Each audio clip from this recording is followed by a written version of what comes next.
Bien, profe, buenos días. Gracias. Muy bien, oigan, la vez pasada se me fue el internet y ya no me pude conectar. Pero bueno, aquí estamos. Pues vamos a proseguir con el asunto de la representación histórica, que es parte de del tema de la posmodernidad. En mi punto de vista, ¿verdad? No todos, no todos aplican hacia Paul Ricoeur como un posmoderno. Yo, por mi parte, sí. Y digo esto porque hace como unos 15 años, salió un libro en el Fondo de Cultura que se llama ¿Por qué la historia? El libro es sobre la posmodernidad en historia, teoría de la historia, en torno a la posmodernidad no pone a Paul Ricoeur, no le dedican ningún apartado, ningún capítulo. Se lo dedica a otros como a Hayden White, se lo dedica a Lyotard, se lo dedica a Jacques Derrida también. Entre otros autores, este texto de por qué la historia trata a los que mencioné, los vuelvo a mencionar: Lyotard, Hayden White, Jacques Derrida. Hasta ahorita recuerdo estos. Son otros 3 o 4 más autores. Casi todos son ingleses. Bueno, también franceses, porque Derrida y Lyotard son franceses. Pero casi los demás son ingleses, como Hayden White. Y a Ricoeur no lo mencionan. Por algunas razones. Pero ¿cuál es la diferencia entre estos autores que menciono como Lyotard y Ricoeur? Ellos sí se autoproclamaron posmodernos. Sí se autoproclamaron. Por ejemplo, Lyotard en los años 70 escribe La condición posmoderna. Es uno de los libros más emblemáticos de la posmodernidad. Después del 68. Y no por el 68 precisamente, pero después del 68 ocurrieron muchas cosas como esta, de publicar libros con ese nombre de la posmodernidad. Entonces yo creo que esa es una diferencia. Pero ¿en qué son iguales? ¿En qué son iguales o casi iguales? En que congenian, en que la historia tiene que ver con una interpretación, o no solo la historia, sino la realidad, el estudio de la sociedad, de cualquier ámbito, no solo social, también físico, tiene que ver en la ciencia con representaciones. Con que la ciencia, independientemente de cuál sea, se hace una representación de la realidad. Y en ese sentido no está la ciencia en general trabajando sobre cosas objetivas al 100%, sino que hay subjetividad en el científico, hay un punto de vista en el científico, una identidad en el científico que imprime en sus trabajos de investigación, que desdobla en sus trabajos de investigación, en lo que dice de lo que llamamos realidad. Entonces, en esto hay una similitud entre los autores que mencioné, entre otros, prácticamente todos los autores denominados posmodernos hablan de esa cuestión, pero aún los que no se autodenominan también, como Ricoeur. Entonces, la posmodernidad en torno al conocimiento tiene que ver con esto, con que resulta que no hay no hay una verdad, hay interpretaciones, y estas interpretaciones es la sustancia de la ciencia. Nosotros hacemos desde un contexto, desde fuerza y determinados conocimientos, hacemos una interpretación sobre el pasado, sobre el presente, y así otros en otro momento, en otras circunstancias, hacen otra representación. Entonces esa representación pues es una fabricación, es una construcción del pasado o del presente a partir de las condiciones sociales en que está el investigador. Pero claro, también a partir de las condiciones de las condiciones del objeto de estudio, del pasado, etcétera, etcétera. Sí, también hay parte de eso, pero no se desliga la cuestión de la situación en la que está la ciencia, la situación económica, la situación política, la de las relaciones entre los científicos, que influyen en la interpretación. Y todo esto tiene que ver con la epistemología, con lo que se ha dicho sobre la ciencia desde hace ya unos 50 años para acá, en filosofía de la ciencia o en epistemología. ¿Sí? Pero bueno, me gustaría que me comentaran a ustedes alguna duda, pregunta, algo del texto que quieran remarcar, o de lo que dije, algo que quieran que comente más.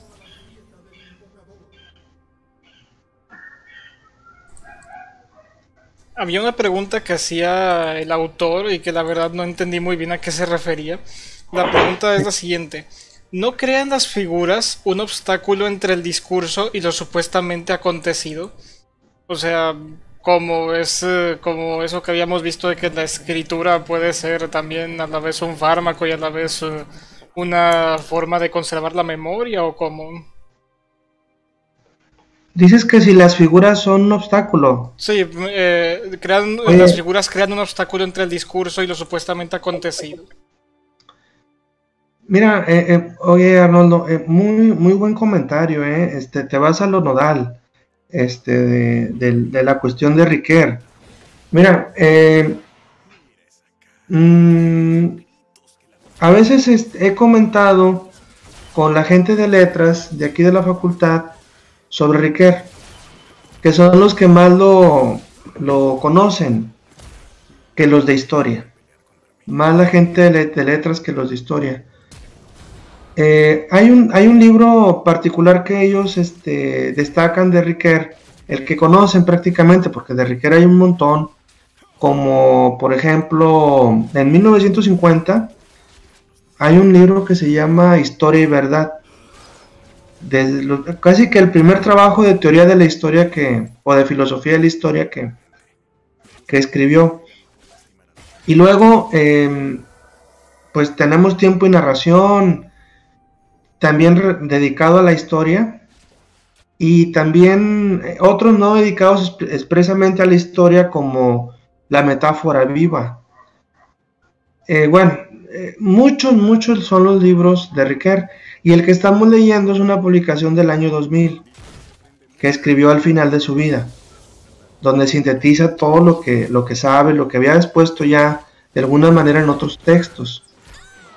Pero bueno, es todo un tratado. Entonces, en letras señalan de Riquer que Riquer es un textualista, o sea, como que él no cree, vamos a decirlo así, desde el punto de vista de ellos, de la gente de letras, él no cree que cuando dicen que es un textualista, para mí quieren decir que no cree en la realidad, no piensa que hay una realidad. Lo que dicen que más bien plantea Riquer es que el mundo es texto, el mundo es discurso, texto, discurso, por eso dicen, es un textualista. Entonces yo no lo veo de esa forma a Riquer, no lo veo solamente de esa manera a Riquer. Sí, hay una gran parte de su planteamiento que tiene que ver con que finalmente el pasado, dice él, o sea, el planteamiento, el pasado es discurso, es texto, o sea, se vuelve el pasado un texto, y esa es la historia, el texto. Por eso les decía que con Riquer, en muchas partes del mundo, pues no se habla de historia, se habla de historiografía. En lugar de hablar de, por ejemplo, historia antigua o historia colonial, hablamos de historiografía colonial, o historiografía prehispánica, o historiografía antigua. porque Riquer, pues bueno, si la historia tiene que ver con los textos, con lo textual, entonces no hay pasado, hay representaciones sobre el pasado, hay textos sobre el pasado, y entonces habría que decir la historia de esos textos, o sea, la historiografía, que es la historia de la historia. Habría que decir la historia de esos textos para decir sobre el pasado, porque finalmente pues esos textos son los que hablan del pasado, y esos textos tienen una historia, se escribieron en un momento, bajo determinadas condiciones, y entonces habría que hablar de esas condiciones y lo que dicen a partir de esas condiciones esos libros de historia, lo que dicen sobre el pasado al que refieren. Entonces se queda en ese comentario con Riquer como un textualista. Entonces menciono que hay una gran planteamiento en el planteamiento de Riquer de que el pasado es texto, es discurso, precisamente por lo que comentas. ¿Qué es la figura? En lingüística, en retórica, se habla de figuras retóricas. La principal de las figuras retóricas es la metáfora. Entonces Riquer dice que el historiador utiliza metáforas para referirse a personajes, para referirse a una situación económica, para referirse a una situación geográfica. Utiliza metáforas, se refiere al mar, se refiere a los personajes, se refiere al clima, se refiere a una batalla a partir de metáforas, que es una de las principales figuras retóricas. Entonces, esas figuras, ese es el punto de la figura. En la pregunta que me haces, dice, bueno, la retórica es, la figura, la metáfora a través de la cual, y solo a través de la cual, eso también hay que tenerlo. Para nosotros yo digo bien claro, porque no hay otra forma más que a través de metáforas hablar, no hay otra forma de hablar del mundo, de hablar del pasado, sino a través de metáforas. No hay otra manera. O sea, es imposible hablar del pasado sino solo a través de metáforas. Hay metáforas más exageradas, más garigoleadas, más más ficcionales que otras, desde luego, pero son metáforas. No hay otra manera de referirnos al mundo y al pasado sino a través de metáforas. Entonces esto lo tenemos que tener claro. Pero entonces en la pregunta que me hace, si la figura como que obstaculiza la explicación y la comprensión del pasado, no la obstaculiza, es la forma. Y no solo desde Riquer lo digo, es la forma en que nos podemos acercar al pasado, si no, no habría manera. No habría forma de acercarnos al pasado, sino o a la realidad o al mundo, sino es solo a través de las figuras retóricas. Pero ¿esto de dónde viene? En los años 60 hubo un giro lingüístico en las ciencias sociales y en las humanidades, un giro lingüístico a partir de autores como, desde la primera mitad del siglo XX, que contribuyeron a este giro lingüístico de los 60, como Saussure, Fernandín de Saussure, Richard Rorty, Austin, entre otros autores, Wittgenstein es uno de los más importantes, por cierto, que contribuyeron a este giro lingüístico. Ludwig Wittgenstein, filósofo del lenguaje alemán, autor del Tractatus Lógico-Filosófico y de, muchos libros, pero los que refieren más a esto es el de investigaciones filosóficas, donde plantea la teoría de los juegos del lenguaje. Entonces, no hay manera de referirnos al mundo y al pasado, sino a través de metáforas. Entonces, no obstaculizan. Es la única forma de clarificar algo. Es la única manera de clarificar, de comunicar, de exponer, de explicar algo a través de las figuras. Sí, así está la cosa. Con el giro lingüístico la situación es esa. Que no queramos aceptarlo, por ejemplo, que estemos en el ámbito positivista, que también utiliza un el lenguaje lógico, el lenguaje lógico científico, según ellos. Eh, mm, Autores como Carnap, Hempel, Bertrand Russell, el mismo Wittgenstein en la primera etapa de su obra, de su pensamiento, cuando el Tractatus en 1920, pues planteaban un lenguaje para la ciencia, donde esta ciencia no tuviera equívocos en el lenguaje, donde esta ciencia no tuviera contradicciones, donde el lenguaje que empleara la ciencia se referiría a puras cuestiones concretas, se refiriera a puras cosas concretas. Pues sí, o sea, si estamos en ese ámbito epistemológico, hermenéutico, porque también es una hermenéutica para la comprensión del mundo a partir de un lenguaje lógico, pues creemos que no hay metáforas, creemos que no hay una proyección del autor, del investigador, a partir de su lenguaje, en torno a lo que dice. No hay una proyección de él, de su identidad, de su subjetividad en lo que dice. Creemos que se está refiriendo al mundo porque el mundo es de esa forma y él no tiene nada que ver. Pues bueno, pero fíjense, esto es está en cierta medida muy mal porque en la historia en particular, en el conocimiento histórico, en la ciencia histórica en particular, nosotros tenemos que pensar así, o sea, entender de esta manera que estamos en una época histórica, hoy estamos en una época histórica, otros historiadores estuvieron en otra época histórica, y a partir de esa época histórica hablaron de otra época histórica, en el caso de los historiadores, hablaron de otra época histórica que para hablar de ella tuvieron que recurrir a su presente, a los valores del presente, a los prejuicios del presente, a las representaciones del presente, a las técnicas del presente, para poder hablar de ese pasado. Entonces, no podemos separar pasado y presente en ese sentido, porque el presente es la única posibilidad para la comprensión del pasado. Y este presente pues tiene valores, hay actitudes, hay puntos de vista sobre la vida, etcétera, que influyen en esa forma de construcción o explicación o comprensión del pasado. Finalmente, la representación que se hace sobre el pasado. Entonces, en historia, más que en ninguna ciencia, creo, la cosa está así. Está de esa forma.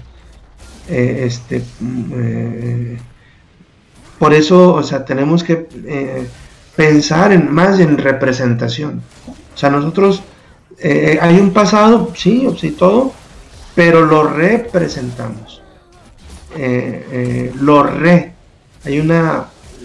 Es como que ocurrieron una serie de cosas, ahí están los vestigios, ahí están monumentos, documentos, indicios, huellas,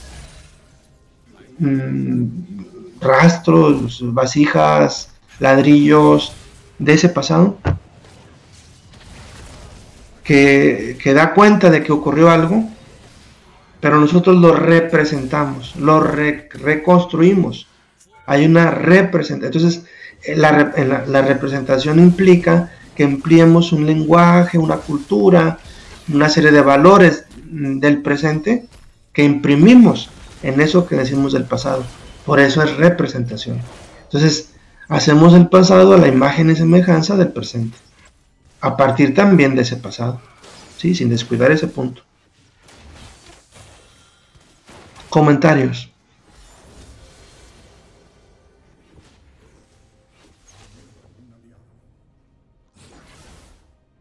Supongo que es por este aspecto el que usted mencionaba en cierta ocasión, que esta lectura es más o menos como una síntesis de buena parte de lo que se ha hecho de teoría de la historia hasta este momento. Porque si nos damos cuenta, varias cosas que propone ya las habíamos visto en antes y en otros autores, como lo de que la historia sea una escritura o de que sean representaciones en lugar de una historia única para todo. Así es. Sí, o sea, este Riquer, por ejemplo, leyó el mundo como representación. El texto que leímos nosotros hace un mes. Finalmente, o sea, de manera definitiva, no solo de manera definitiva, ustedes lo pueden revisar este texto más a fondo y ahí habla del libro del mundo como representación. Es que leyó todo lo que hay de teoría de la historia y todo lo que hay de filosofía de la historia. No lo leyó al final de su vida, lo había venido leyendo hacía 50 años, más de 50 años. Imagínense, el libro de Historia y Verdad es de los años 50. Tiempo y Narración de los años finales de los 70 y como son 3 tomos, algunos los acabó en los 80. Estuvo leyendo por décadas a todos estos autores y luego sacaba publicaciones en determinados momentos como esta al final de su vida. Entonces hay un recuento, pero vuelvo a comentar que el recuento no es para sintetizarlos de manera como literal, sino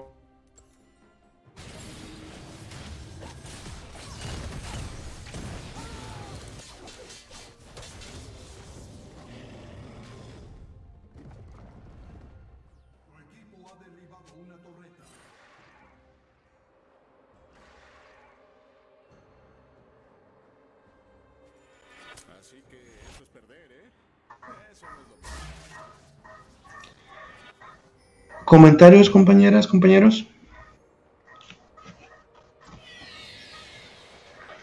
Creo que eso último que dijo se cortó porque se quedó parada la pantalla y no Sí, se alcanzó a escuchar.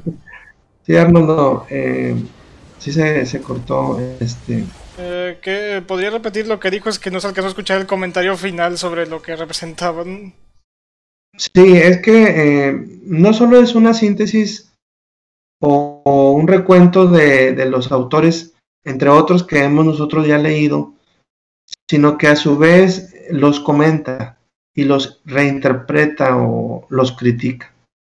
Sí, no solo los sintetiza, no solo los expone. Pasó, por ejemplo, con Aristóteles. Aristóteles se dice que es el gran sintetizador del pensamiento, de todo el pensamiento que se había dado en la antigüedad. Por ejemplo, Heráclito, Pitágoras, Parménides, Platón, etcétera, etcétera. Pues no solo lo sintetiza, o sea, sí es que lo sintetice y él se atiene a ellos, sino también los comenta, los critica, los reinterpreta. O sea, entonces pasó también con Santo Tomás sobre la filosofía antigua y así. Augusto Comte es otro de los grandes sintetizadores, Emmanuel Kant, y también es uno de los sintetizadores de la teoría de la historia desde la mitad del siglo XIX hasta el siglo XX, hasta la última parte, en la última década del siglo XX. ¿Sí? Por eso sí leyó a Chartier y de hecho lo cita, lo comenta y lo cita y habla de él. Pero el concepto de representación no lo tomó de él. Dice que él lo trató, Chartier lo trató y que es una propuesta y la historia cultural, pero ya viene el concepto de representación desde más atrás, concretamente desde el siglo XVI con Pascal. Pascal, este filósofo, ya había hablado de la representación pictórica, y luego otros semiólogos en el siglo XX como Luis Marán habían tratado el concepto de representación del cual se basa Chartier y también Riquer. ¿Sí? Entonces hay una trayectoria del asunto de la representación. Pues solamente que no queramos ver así las cosas en la historia, bueno, solamente, pero pues son interpretaciones, son representaciones, los textos de historia, las investigaciones históricas. No significa que no traten sobre lo que ocurrió, tratan sobre lo que ocurrió, pero desde una representación que se hace en el presente, se hizo en el presente, en un presente. Comentarios. Maestro, en una parte, bueno, ahorita tiene que ver con lo que usted mencionaba hace un momento de que podemos considerar a Ricord como posmodernista. Sí. Hay una parte en la que empieza a hablar un poco sobre lo de la teoría literaria, lo de la narrativa, y es algo que pues, también hemos venido comentando ya desde hace tiempo. Pero menciona aquí que, bueno, es considerada en ocasiones como un tanto ambigua, ¿no? Precisamente por el hecho de que ser considerada una literatura, la historia. Entonces, explica que esta como especie de ambigüedad, creo que no la cataloga como ambigüedad como tal, pero bueno, al menos es el término que estoy usando ahorita porque no se me ocurre ningún otro. Explica que se da por el planteamiento de los principios como los de Saussure, que tienen que ver con la semiótica. Entonces eso bueno, me causó como un poco de conflicto ahí, porque bueno, en historiografía estamos viendo también que era precisamente esa adopción de los principios de la semiótica y de la importancia del lenguaje en la historia y todo esto se vio influenciada pues por el posmodernismo. Entonces, nada más que ahí lo que sí no me quedó muy claro fue qué tanto Ricord está de acuerdo en la adopción de todas estas ideas como semióticas para la importancia de la historia, porque sí las menciona, pero creo que me parece que no deja muy en claro cuál es su postura sobre eso. Entonces, pues se me está ocurriendo que, bueno, estas son ideas posmodernistas, pero no hace mucho énfasis en su adopción, entonces como que tal vez no quiere declararse a sí mismo como posmodernista, perdón, que es lo que usted nos mencionaba hace rato, ¿no? Que no deja muy en claro si lo es o no. Sí. Ajá, lo que pasa es que el posmodernismo a veces se pensó como una moda, se pensó, y entonces autores como Derrida, Lyotard, sí se autodenominaron posmodernos, o sea que estaban en otra época y planteaban otras cosas distintas. Hay muchos aspectos de la posmodernidad,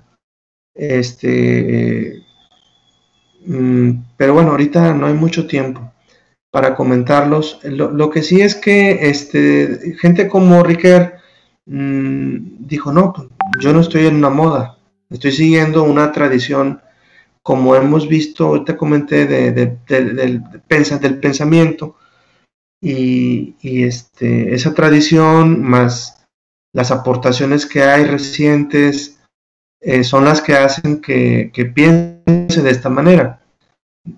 Es lo que hace, pero pues lo hace a la luz, sí lo hace a la luz como quiera, de las principales ideas que originaron, yo creo que en las ciencias humanas, el posmodernismo, porque pues se basa en Foucault, se basa en esta cuestión de la narratividad en historia, en Paul Bain. O sea, si se basa en Foucault, si se basa en Paul Bain, pues va a terminar así, o sea, pensando en términos de que o sea, en cuáles términos, de otra forma, sospechando que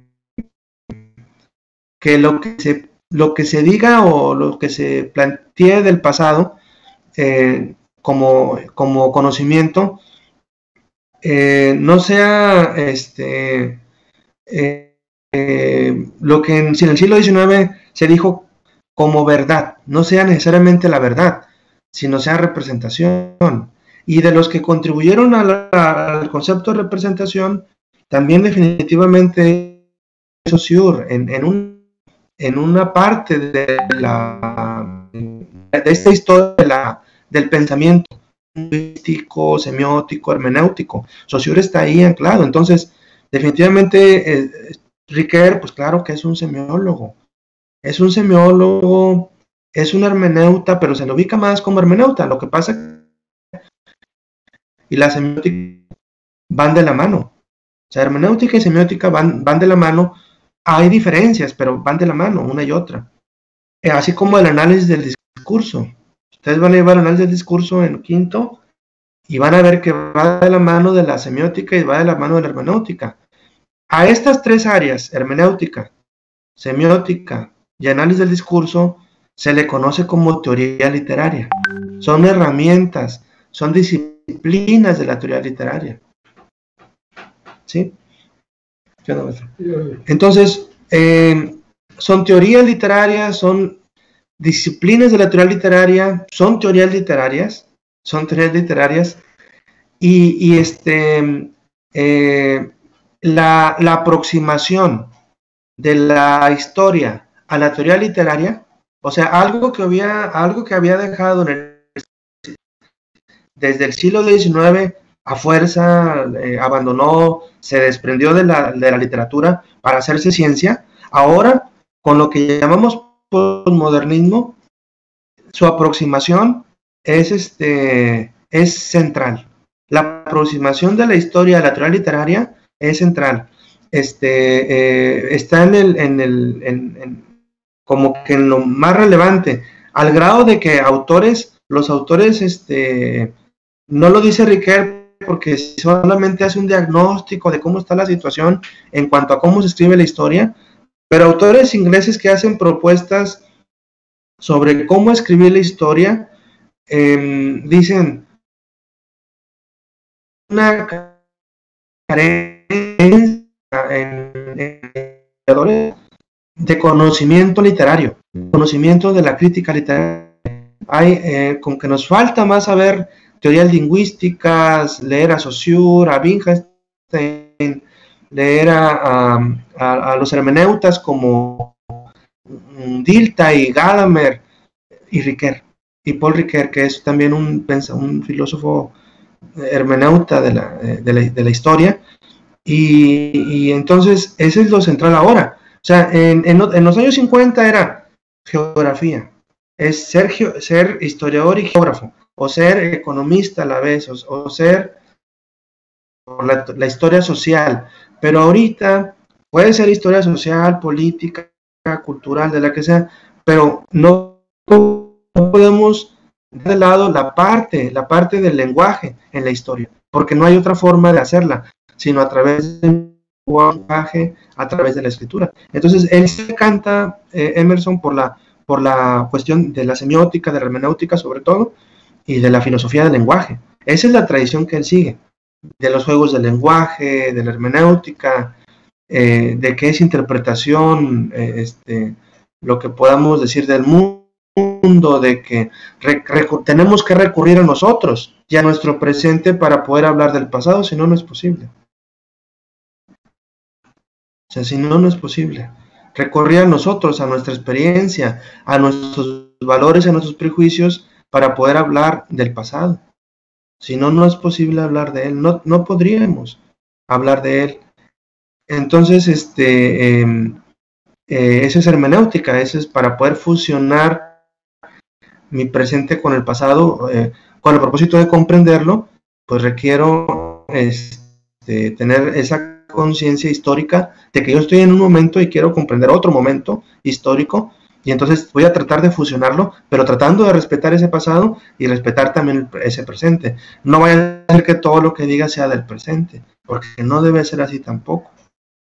O sea, si bien el presente participa en lo que decimos del pasado, tenemos que también tomar distancia sobre ese pasado para poder todo es sobre nosotros, sobre el presente y no sobre ese pasado. ¿Cómo lo podemos respetar?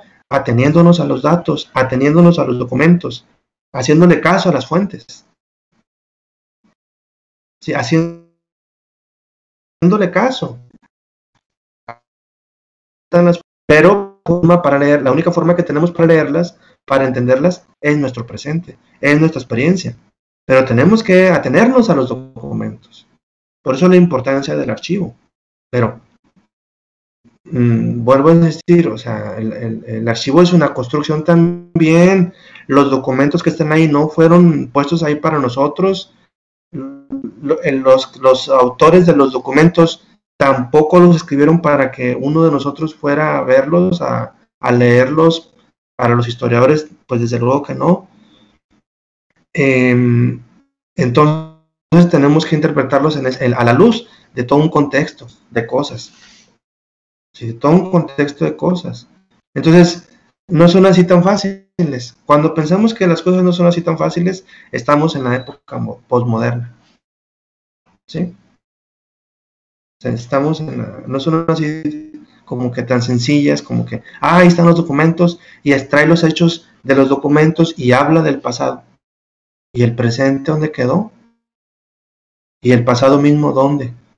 Tenemos que tener el pensar históricamente, el pensar como historiador implica que pensemos que estamos en una, o sea, como pensamos históricamente, que estamos en una época nosotros diferente a la que queremos comprender, a la que queremos describir o explicar. Estamos en una época diferente. Entonces, como estamos en una época diferente y no podemos acceder a esa otra época, sino solo a través de la nuestra, ese tipo de cosas ya complejizan el trabajo histórico, pero eso es el pensar históricamente, y eso es lo que yo digo, pues, posmodernidad.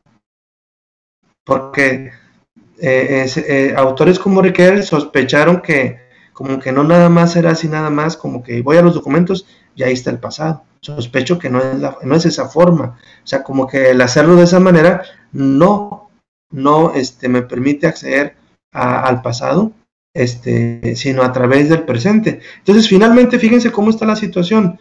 Finalmente, al poner todo este tipo de trabas, que semiológicas, lingüísticas, las figuras retóricas, hermenéuticas, ¿cuál es la finalidad?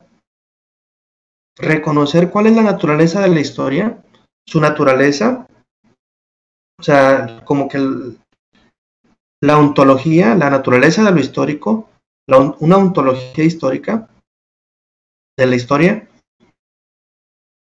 para poder acceder, para poder comprender y explicar el pasado,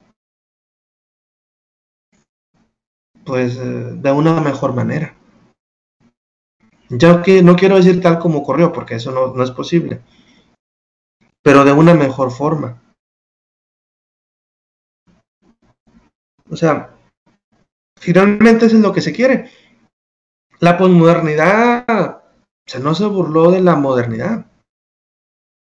No se burló, o sea, cuando Hayden White, en Metahistoria, un libro de 1973, planteó esto de las figuras retóricas en la historia, él es el autor de esto. Riquer por eso lo tiene claro. Riquer en este libro tiene claro lo de las figuras como un fenómeno que ha jugado un papel importante en la historiografía, en la investigación histórica, porque lo dijo Hayden White en el 73, en un libro muy famoso, como señalo, que se llama Metahistoria. Metahistoria es el primer libro que leímos.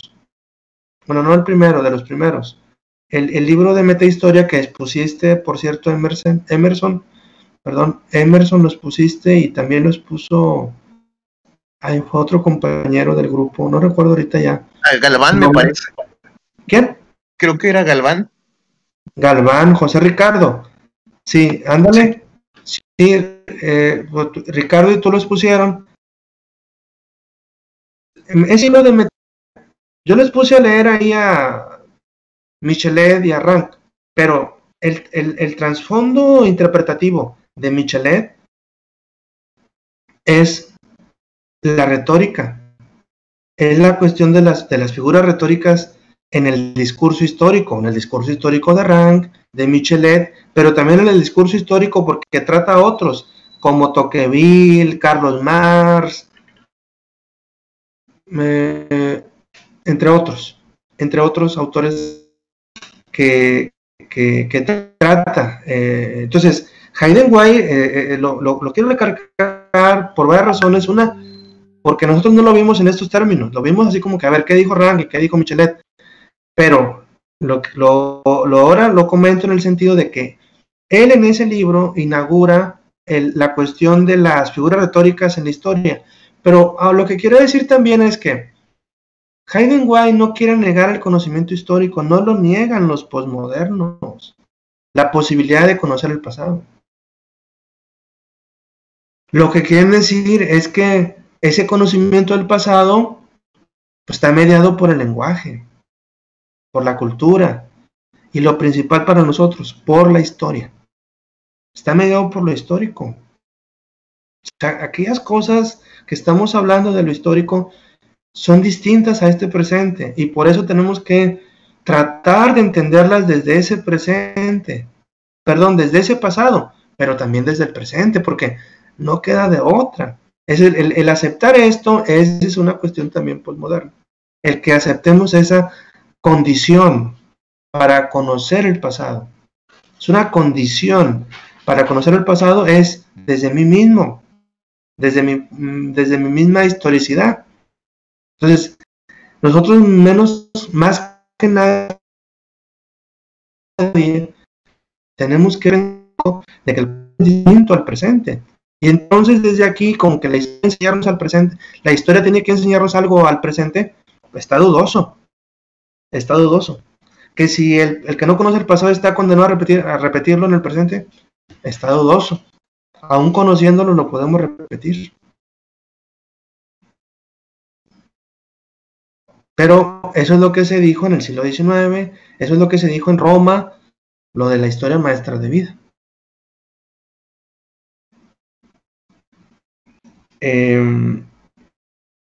Entonces, ellos no niegan la posibilidad, pero este conocimiento condicionado a estas reglas del lenguaje, de la cultura, de la historia, del sentido, por la cuestión de la semiótica, de la construcción de los documentos, de su colocación en los archivos, porque es un fenómeno histórico, el de los archivos, que no están para nosotros, entonces que hay un sistema de comunicaciones en los documentos que tenemos que dilucidar, desde la teoría de sistemas, por ejemplo, desde la teoría de sistemas sociales, que maneja Niklas Luhmann en sociología, los documentos como un sistema de comunicaciones.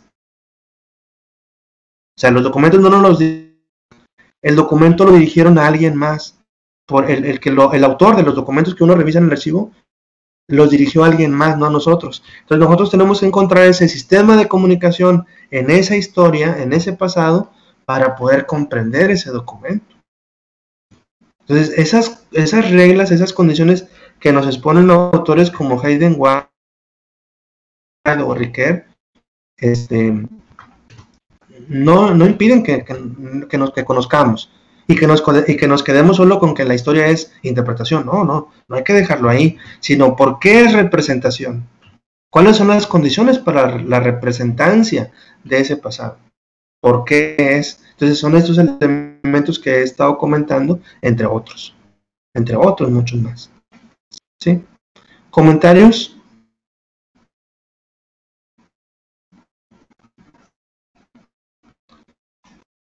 Bueno, muchachos, nos queda solo la clase del jueves.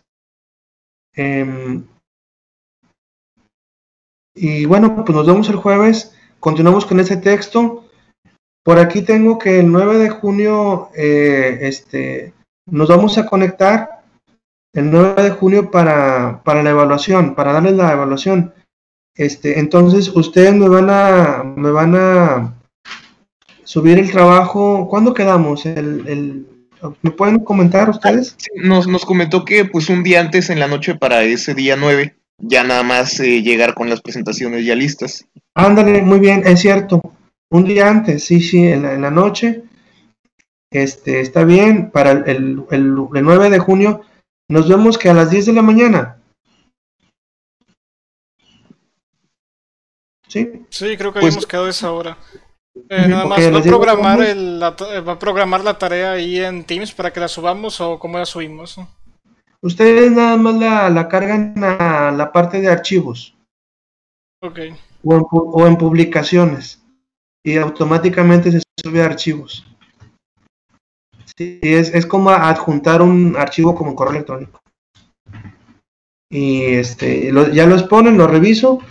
Y yo creo que les doy la calificación el 10, yo creo, el 10 de junio nos volvemos a conectar un ratito para dar la calificación.